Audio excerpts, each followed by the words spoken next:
Hello everyone. हामी चाहिँ class 12 को मोडर्न फिजिक्स गरिरहेको थियौँ। अब मोडर्न फिजिक्समा हामी सेमिकन्डक्टर च्याप्टरबाट रिभर्स ब्रेकडाउनको कुराहरू गर्न गइरहेछौँ। हामीले पहिले जुन रेक्टिफिकेसनको विभिन्न प्रोसेसहरू गर्यौँ त्यहाँ हामीले के गर्थ्यौँ त फरवर्ड बायसको कन्डिसनहरूको युज गरेर चाहिँ रेक्टिफिकेसन र फिल्टरिङको प्रोसेसहरू गर्थ्यौँ। अब हामीले रिभर्स कन्डिसनमा के हुन्छ भन्ने कुराहरू हेर्छौँ। सो सुरुमा चाहिँ हामीले रिभर्स बायस कन्डिसनमा के हुन्छ भन्दाखेरि त्यहाँनेरि very small amount of current flow हुन्थ्यो है। रिभर्स बायस करेन्टमा भेरी स्मल करेन्ट फ्लो हुन्थ्यो। यदि हामीले सपोज एउटा फिगरै बनाएर हेरौँ है, पिएन जङ्सन डायोडको यो पी पोर्सन भयो, यो एन पोर्सन भयो, पोजिटिभमा नेगेटिभ र नेगेटिभमा पोजिटिभ पोर्सन हाल्थ्यौँ। अब हामीले के गर्यौँ अरे सपोज यहाँनिर भोल्टेज भी छ अरे, भोल्टेज भीमा के हुन्थ्यो very small amount of current भएको थियो। यदि हामीले यो भोल्टेजलाई बढाउँदै जाने हो, मैले रिभर्स स्याचुरेसन करेन्टलाई आइएससी भनेर लेखेँ, मेरो के हुन्छ त बिस्तारै यो रिभर्स स्याचुरेसन करेन्ट पनि बढ्दै बढ्दै बढ्दै जान्छ। ठिक छ। अब हामीले ग्राफ पनि बनाउन सक्छौँ। सो के हुन्छ त भन्दा सुरुमा मैले एउटा भोल्टेज भी दिएँ, जिरो छ केही पनि भएको छैन, बिस्तारै के हुन्छ त बढ्दै जान्छ करेन्ट। यो भनेको यतापट्टि मेरो करेन्ट भयो, यतापट्टि भोल्टेज भयो है। सो बिस्तारै बढ्दै जान्छ र एउटा यस्तो पोजिसन आउँछ जति बेला एब्रप्टली बढ्छ यो।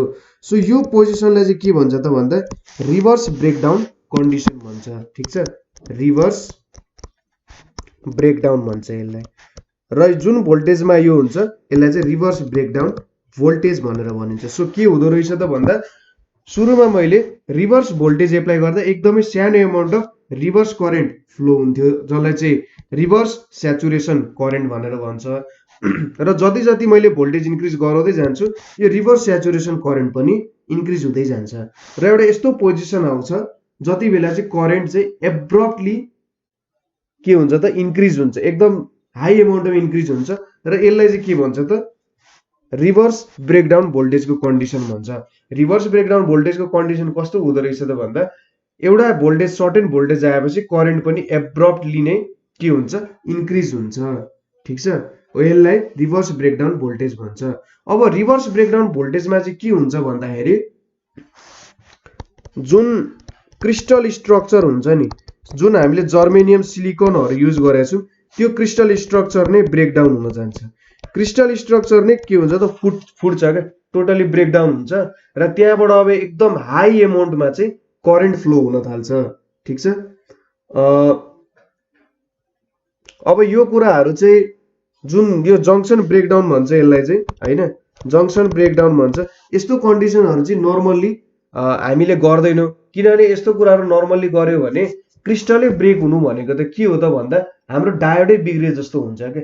क्रिस्टल ब्रेक हुनु भने चाहिँ त्यहाँको मोलिकुलर स्ट्रक्चरै बिग्रियो भने त हाम्रो डायोड बिग्रियो जस्तो हो। सो नर्मल्ली यो जङ्सन ब्रेकडाउनको कुरा चाहिँ हामी गर्दैनौँ, तर अब केही स्पेसल केसेसहरू हुन्छ त्यति बेला हामी युज गर्छौँ। अब रिभर्स ब्रेकडाउन गर्नको लागि हामीसँग दुईटा तरिका छ। दुईटा तरिकाले चाहिँ हामीले के गर्न सक्छौँ रिभर्स ब्रेकडाउन गर्न सक्छौँ। एउटा भनेको जिनियर ब्रेकडाउन छ, ठिक छ। अर्को भनेको चाहिँ के हो त एभालान्ची ब्रेकडाउन भन्छ। ठिक छ, जिनियर ब्रेकडाउन र एभालान्ची ब्रेकडाउन। सुरुमा हामीले एभालान्ची ब्रेकडाउनको कुरा गरौँ है। एभालान्ची ब्रेकडाउन। अब रिभर्स करेन्ट कसरी क्यारी हुन्छ भन्ने कुरा सुरुमा थाहा पाउनु पर्यो। रिभर्स करेन्ट भनेको चाहिँ माइनोरिटी चार्ज क्यारियरहरूले गर्छ। ठिक छ, माइनोरिटी चार्ज क्यारियरहरूले चाहिँ के गर्छ त रिभर्स करेन्ट क्यारी गरेर हुन्छ। ठिक छ, रिभर्स करेन्टको क्यारियर भनेको माइनोरिटी चार्ज क्यारियरहरू। सपोज मैले एन टाइपबाट हेरेँ अरे, सपोज ल पी टाइपमै हेरौँ न। पी टाइपमा माइनोरिटी चार्ज क्यारियर भनेको के हुन्छ त इलेक्ट्रोनहरू चाहिँ माइनोरिटी चार्ज क्यारियर हुन्छ। अब जब हामी भोल्टेज बढाउँदै जान्छौँ के हुन्छ त भन्दा भोल्टेज बढाउनु भनेको त सपोज एउटा पोइन्टदेखि एउटा अर्को पोइन्ट एदेखि बीसम्म लिए, यो पोइन्टदेखि यो पोइन्टसम्म मुभ हुन त केही एमाउन्ट अफ वर्क डन गर्नुपर्ने हुन्छ होइन। एउटा चार्जलाई पोइन्ट एदेखि पोइन्ट बीसम्म मुभ हुनको लागि some amount of work done गर्नुपर्ने हुन्छ।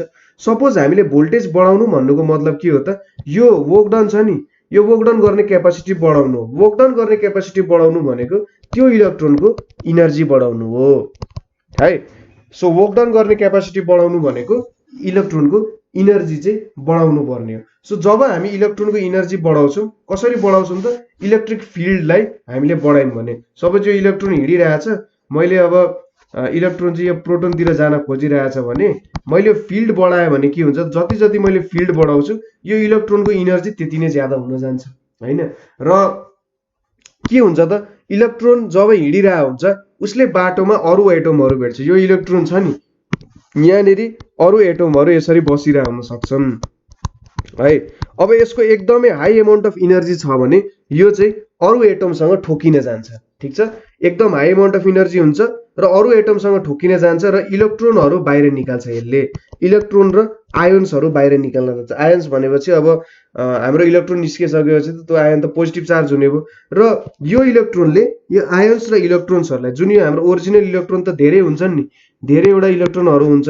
सो यो इलेक्ट्रोनहरूले चाहिँ हाम्रो अरू इलेक्ट्रोनहरूलाई इनर्जी ट्रान्सफर गर्छ। जब ठोकिन्छ हाम्रो कोलिजन प्रिन्सिपल अनुसार उसले चाहिँ इनर्जी ट्रान्सफर गर्छ र एकदम हाई अमाउन्ट अफ इनर्जी हुने कारण यहाँ भएको इलेक्ट्रोन पनि अरूसँग कोलाइड हुन थाल्छ, ठिक छ।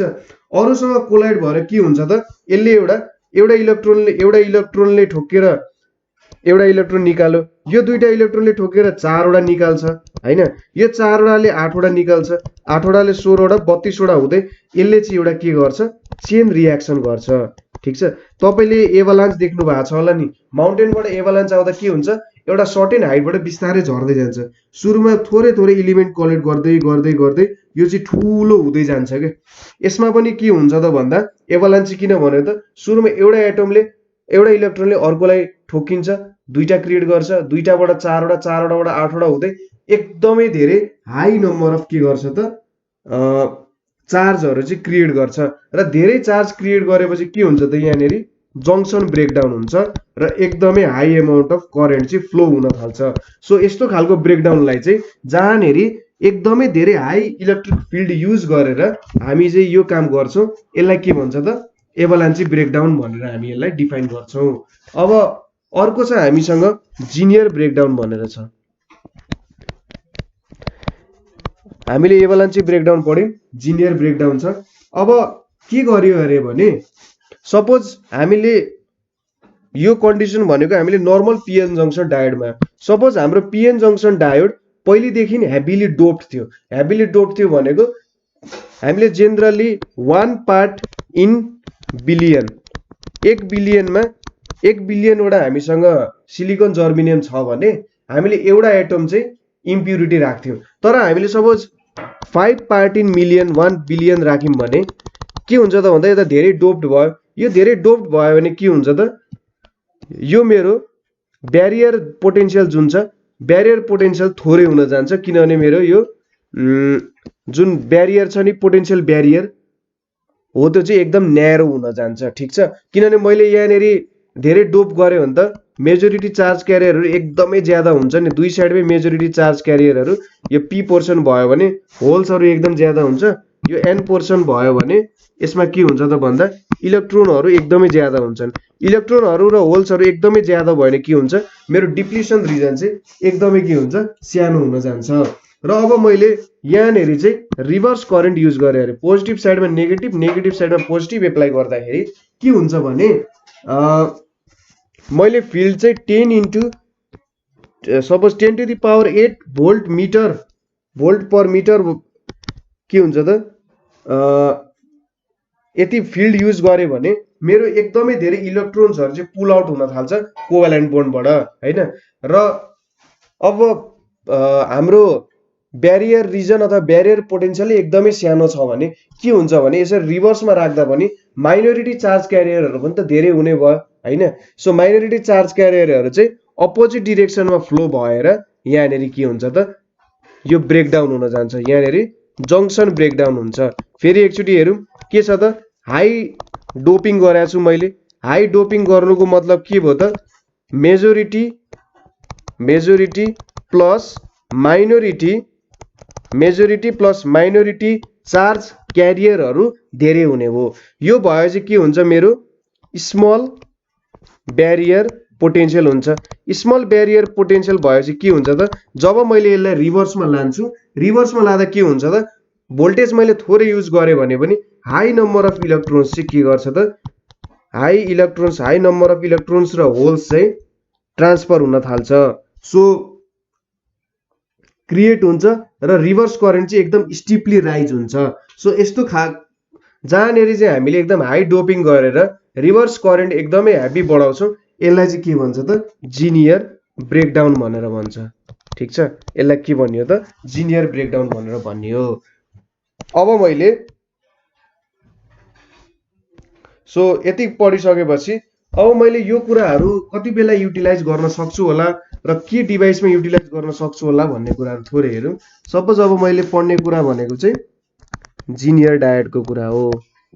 ठिक छ, जिनियर डायोड भनेको पनि हाम्रो नर्मल डायोड जस्तै हो, तर यो चाहिँ के हुन्छ त हाइली डोप्ड हुन्छ। ठिक छ, हाइली डोप्ड हुन्छ, एकदमै धेरै डोपिङ गरे हुन्छ। र अर्को भनेको यसको चाहिँ ह्याभ शार्प ब्रेकडाउन भोल्टेज हुन्छ। ठिक छ, ह्याभ शार्प ब्रेकडाउन भोल्टेज हुन्छ। ठिक छ, यो कुरा भयो। यो चाहिँ जेनरली कस्तो हुन्छ त रिभर्स बायस्ड कन्डिसनमा युज हुन्छ। जेनरली रिभर्स बायस कन्डिसनमा युज हुन्छ यो हैन। अब जिनियर डायोडको यति कुरा हो, हाइली डोप्ड हुन्छ, ह्याभ शार्प ब्रेकडाउन भोल्टेज हुन्छ र रिभर्स बायस्ड कन्डिसनमा युज हुन्छ। यसको सिम्बल भनेको चाहिँ हाम्रो नर्मल डायोड जस्तै हुन्छ, तर यहाँनिर चाहिँ यसरी जेड जस्तो राखेको हुन्छ। यो मेरो जिनियर डायोडको सिम्बल हो। यदि मैले यसको ग्राफ बनाउने हो भने नर्मल डायोडमा के हुन्छ त भन्दा जेनरली उनीहरूले रिभर्स कन्डिसनमा काम गर्न सक्दैनन् के। काम गरे भने के हुन्छ डायोड बिग्रिन्छ। सो फरवर्ड बायसमा यसले अरू डायोड जस्तै काम गर्छ। यतापट्टि भोल्टेज भयो भने यतापट्टि मैले रिभर्स बायसमा त थोरै करेन्ट हुन्छ, नर्मली नै काम गर्छ, बिस्तारै बढ्छ र एउटा स्टिप राइज हुन्छ। यो भनेको मेरो नी भोल्टेज भयो। तर यसले रिभर्स कन्डिसनमा नि काम गर्न सक्छ कि रिभर्स कन्डिसनमा पनि फरवर्ड बायसको कन्डिसन जस्तै यसले काम गर्न सक्छ। यो भनेको मेरो ब्रेकडाउन भोल्टेज भयो यहाँनिर। सो यहाँबाट मैले के पाएँ त भन्दा मेरो जिनियर डायोडले चाहिँ अरू डायोड जस्तै फरवर्डमा नि काम गर्छ र यसले रिभर्स कन्डिसनमा पनि काम गर्न सक्ने रहेछ। अब जिनियर डायोडको युज कहाँ हुन्छ त भन्दा जिनियर डायोडको मेन युज भनेको चाहिँ भोल्टेज रेगुलेटरमा युज हुन्छ। ठिक छ, जिनियर डायोडले चाहिँ भोल्टेज रेगुलेसनको काम गर्छ जेनरली। अब ट्रान्जिस्टर बायसिङमा पनि युज हुन्छ, ट्रान्जिस्टर बायसिङमा युज हुन्छ।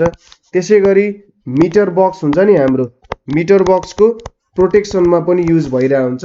र हामी चाहिँ यहाँनिर अब जिनियर डायोडले एज अ भोल्टेज रेगुलेटर कसरी काम गर्छ भन्ने कुराहरू चाहिँ पढ्छौँ। अब भोल्टेज रेगुलेटर भनेको के हो त जस्तो भोल्टेज आए पनि भोल्टेज सपोज भोल्टेज धेरै आयो अथवा भोल्टेज थोरै आयो भने पनि मेरो आउटपुट चाहिँ सेम हुनुपर्छ। सो भोल्टेज चेन्ज भयो भने पनि भोल्टेज चेन्ज भए पनि के हुनु पर्यो त मेरो इनपुट भोल्टेज चेन्ज भए पनि मेरो आउटपुट भोल्टेज कन्स्टेन्ट हुनु पर्यो। ठिक छ, मेरो आउटपुट भोल्टेज कन्स्टेन्ट भयो भने के हुन्छ त अब मेरो इनपुट भोल्टेज चेन्ज भयो भने डिक्रिज भए पनि इन्क्रिज भए पनि मेरो आउटपुट चाहिँ कन्स्टेन्ट आयो भने यसलाई के भन्न सकिन्छ त भोल्टेज रेगुलेटरको काम गर्यो भन्न सकिन्छ।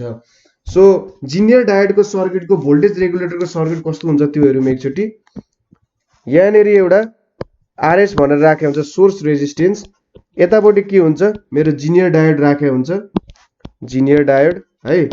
अनि यहाँनिर मेरो लोड रेजिस्टेन्स छ। ठिक छ, यहाँबाट अनरेगुलेटेड भोल्टेज आइरहेछ, अनरेगुलेटेड भोल्टेज मैले युभी भनेर लेखेँ यसलाई। र यहाँबाट मेरो करेन्ट बगिरहेछ, यतापट्टि आइजेड आउँछ, यतापट्टि आइएल आउँछ। यो मेरो आरएल भयो, लोड भयो यो। ठिक छ, अब यहाँनिर भियुभी छ भने यहाँ सपोज जिनियर डायोडको भोल्टेज भिजेड हो भने यता पनि सपोज आउटपुट कति आइरहेछ त V0 आइरहेछ भने V0 इजिकल्स टु भिजेड हुन्छ। यहाँ पो पोटेन्शियल ड्रप हुन्छ त आरएस को कारण केही एमाउन्ट अफ भोल्टेज ड्रप हुन्छ, तर यहाँ बिचमा त केही पनि भोल्टेज ड्रप गर्ने साधन छैन। सो आरएल मा चाहिँ V0 इजिकल्स टु भिजेड हुन्छ। अब हामीले यहाँनिर आई भनेको कति हुन्छ भनेर हेर्यौं भने के हुन्छ त V unregulated voltage minus VZ by R हुन्छ। अथवा यसलाई अझै सिम्पल तरिकाले बुझ्ने हो भने के हुन्छ त भन्दा मेरो टोटल भोल्टेज भनेको त VUV हो हैन। अब सम एमाउन्ट अफ भोल्टेज त्यहाँनेरि ड्रप भयो IRS मा प्लस यहाँनेरि VZ आयो। So VUV minus VZ by RS भनेको चाहिँ के हुने रहेछ त मेरो करेन्ट हुने रहेछ। बुझ्नुभयो होला। VUV भयो, VUV को सम एमाउन्ट अफ भोल्टेज चाहिँ RS मा ड्रप हुन्छ हैन। IRS amount of voltage drop भयो र अर्को भोल्टेज भनेको चाहिँ VZ हुन जान्छ। सो मैले I भनेको चाहिँ VUV minus VZ by RS लेख्न सके। ठीक छ। अब र I भनेको चाहिँ यहाँ कति हुन्छ त I इज इक्वल्स टु चाहिँ हेर्नु त यहाँबाट इन्टर गरिरहेछ आउट भनेको दुईटा पोर्सनबाट भइरहेछ। सो जति इन भएको छ त्यो चाहिँ आउटसँग इक्वल हुन्छ। So I is equals to IL plus IZ हुन्छ। यो दुईटा चाहिँ मेरो भोल्टेज रेगुलेसनको लागि नियम भयो है। अब रेगुलेसनमा हामीले दुईटा कुरा हेर्नुपर्ने हुन्छ। एउटा भनेको चाहिँ पहिलो कुरा भनेको regulation with varying input voltage. ठीक छ। मेरो इनपुट भोल्टेज चाहिँ चेन्ज भइरहेछ अरे। ठीक छ। मेरो इनपुट भोल्टेज चेन्ज भइरहेको छ भने मेरो रेगुलेसन चाहिँ कसरी हुन्छ होला भन्ने कुराहरु हेर्नुपर्ने हुन्छ। सो म एक्चुअली फेरि यहाँ फिगर बनाउँछु। यो मेरो RS भयो, यतापट्टि I छ, यहाँनेरि मेरो जिनियर डायोड छ, यहाँनेरि मेरो लोड रेजिस्टेन्स छ, यहाँबाट V अनरेगुलेटेड भोल्टेज छ हैन। यति पोर्सन भनेको मेरो VZ भयो र यो मेरो के भयो त VL भयो। यहाँनेरि लोड रेजिस्टेन्स छ। यसले के भनिरहेछ VUV चाहिँ मेरो चेन्ज भइरहेछ तर अरु सबै कुराहरु कन्स्ट्यान्ट छ है। यहाँनेरि IZ यतापट्टि IL छ। अब के हुन्छ भन्दा सपोज मेरो VUV इन्क्रिज भयो अरे। VUV इन्क्रिज हुनुको मतलब के हो त यहाँबाट बग्ने करेन्ट पनि इन्क्रिज हुन्छ हो कि हैन। किनभने VUV भोल्टेज इन्क्रिज भइसकेपछि त करेन्ट अभियसली इन्क्रिज हुनै पर्यो किनभने V is equals to IR हो। सो मेरो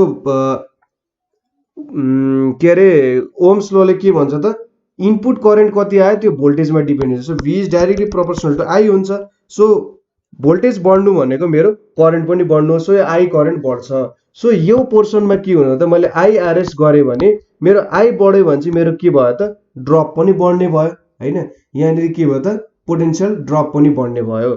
सो यो जति एमाउन्टमा बढ्यो मेरो I पनि त त्यति एमाउन्टमा बढ्यो। कसरी कुरा गर्यो भन्दाखेरि सपोज मेरो ओरिजिनल V चाहिँ V1 थियो, यतापट्टि I भने म यसको कुरा गर्छु I1R थियो। सो अब चाहिँ के भयो अरे मेरो नयाँ भोल्टेज V2 भयो अरे। यहाँनेरि I2R हुनुपर्छ। अब V2 चाहिँ 2 टाइम्स V1 भयो भने यो I2R भयो नि। So V1 by 2V1 is equals to I1R by I2R भयो भने सो V1 क्यान्सल हुन्छ। मेरो I2 भनेको पनि 2 टाइम्स I1 हुन्छ। सो जति एमाउन्टले मेरो VUV बढ्छ I पनि त्यही एमाउन्टले बढ्छ।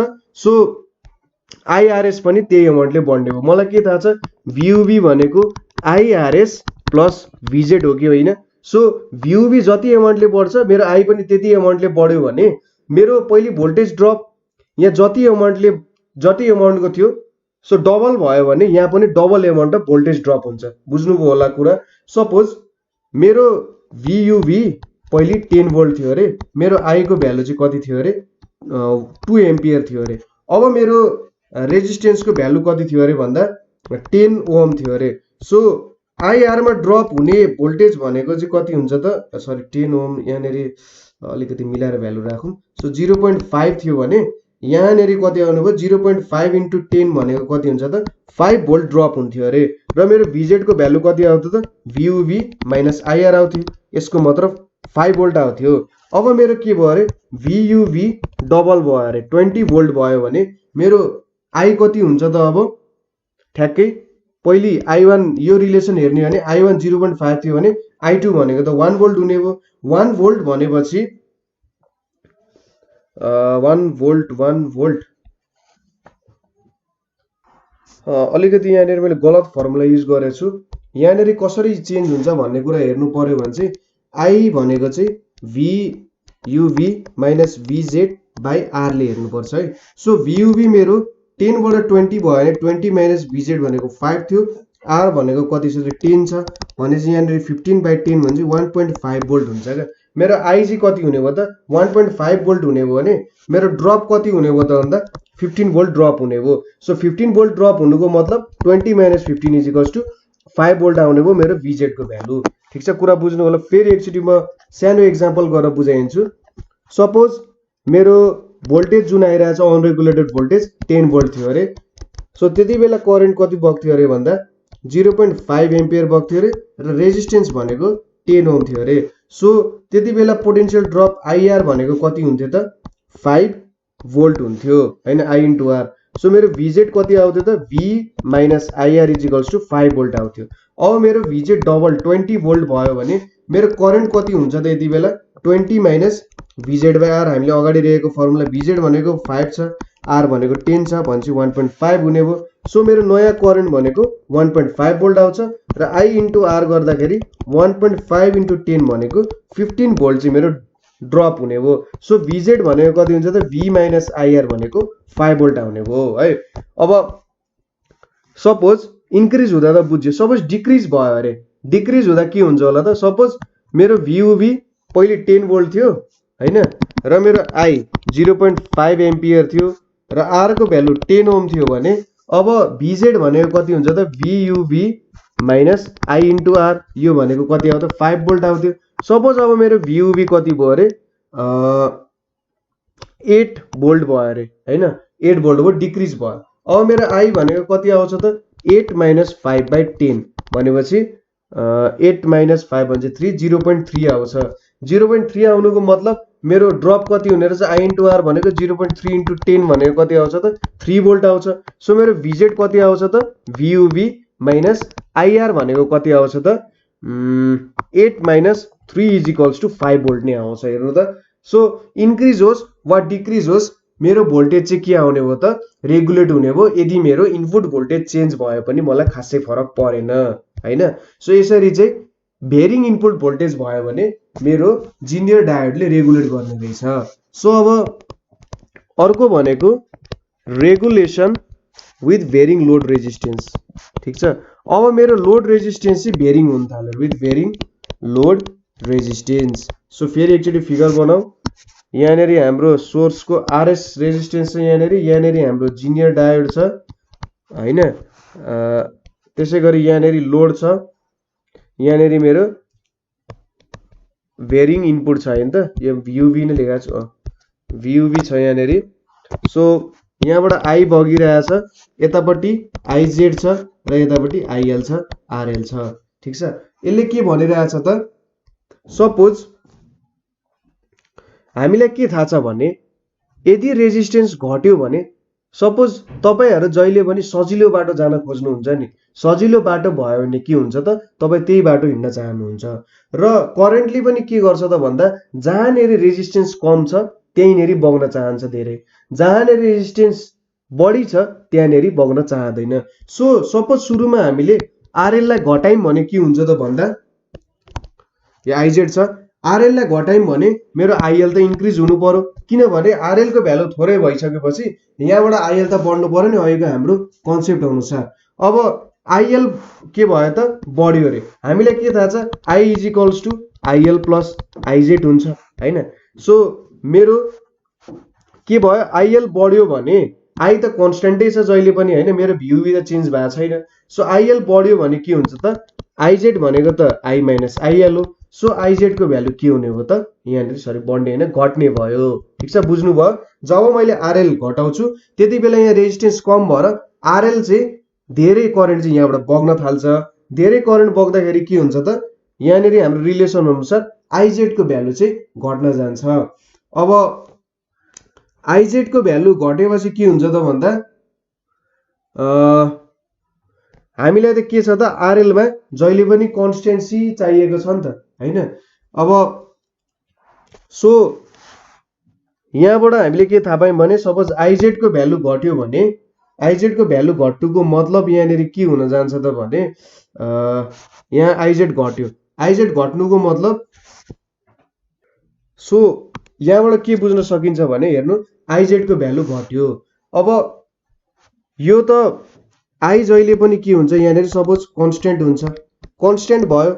अब I is equals to IL plus IZ हो नि, मेरो आइएल को भ्यालु बढ्यो, आइएल को भ्यालु आइजेड को भ्यालु घट्यो भने आई कन्स्टेन्ट हुने भयो। सो मेरो आई इन्टु आरएस त जहिले पनि के हुने भयो कन्स्टेन्ट रहने भयो। सो मेरो आरएल घट्यो भने मेरो आइएल बढ्छ, आइएल बढेर आइजेड घट्छ र आई कन्स्टेन्ट हुने भयो भने चाहिँ यहाँ हुने पोटेन्सियल ड्रप जहिले पनि सेम नै रहने भयो र यहाँ हुने आउने भोल्टेज जुन भिजेड आउँछ नि कन्स्टेन्ट हुने भयो। भिजेड कन्स्टेन्ट हुनुको मतलब मेरो आउटपुटमा हुने भोल्टेज पनि कन्स्टेन्ट हुने भयो, ठिक छ। त्यसै गरी सपोज मेरो आरएल को भ्यालु बढ्यो रे, आरएल को भ्यालु बढ्नुको मतलब रेजिस्टेन्स बढ्यो भने यहाँ आउने करेन्ट के हुनु पर्यो त घट्नु पर्यो। सो आइएल घट्यो भने के हुन्छ मेरो रिलेसन अनुसार आइएल प्लस आइजेड छ।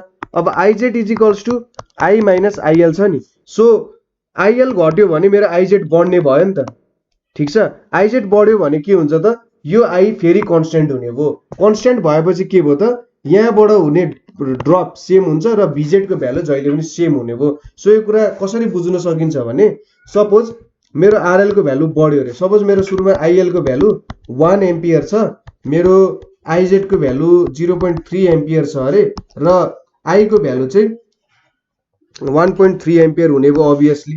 सपोज मेरो आरएल को भ्यालु बढ्यो भने घट्यो भने के हुन्छ त मेरो आइएल बढ्नु पर्छ।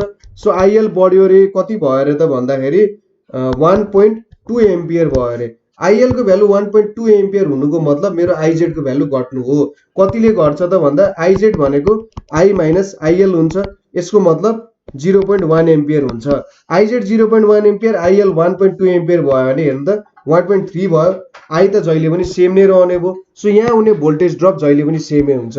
त्यसै गरी मेरो आरएल को भ्यालु बढ्यो भने के हुन्छ त आइएल को भ्यालु घट्छ। सो आइएल को भ्यालु 0.9 एम्पियर भयो भने आइजेड को भ्यालु कति हुन्छ त भन्दा 1.3 माइनस 0.9 भनेको 0.4 एम्पियर हुन्छ।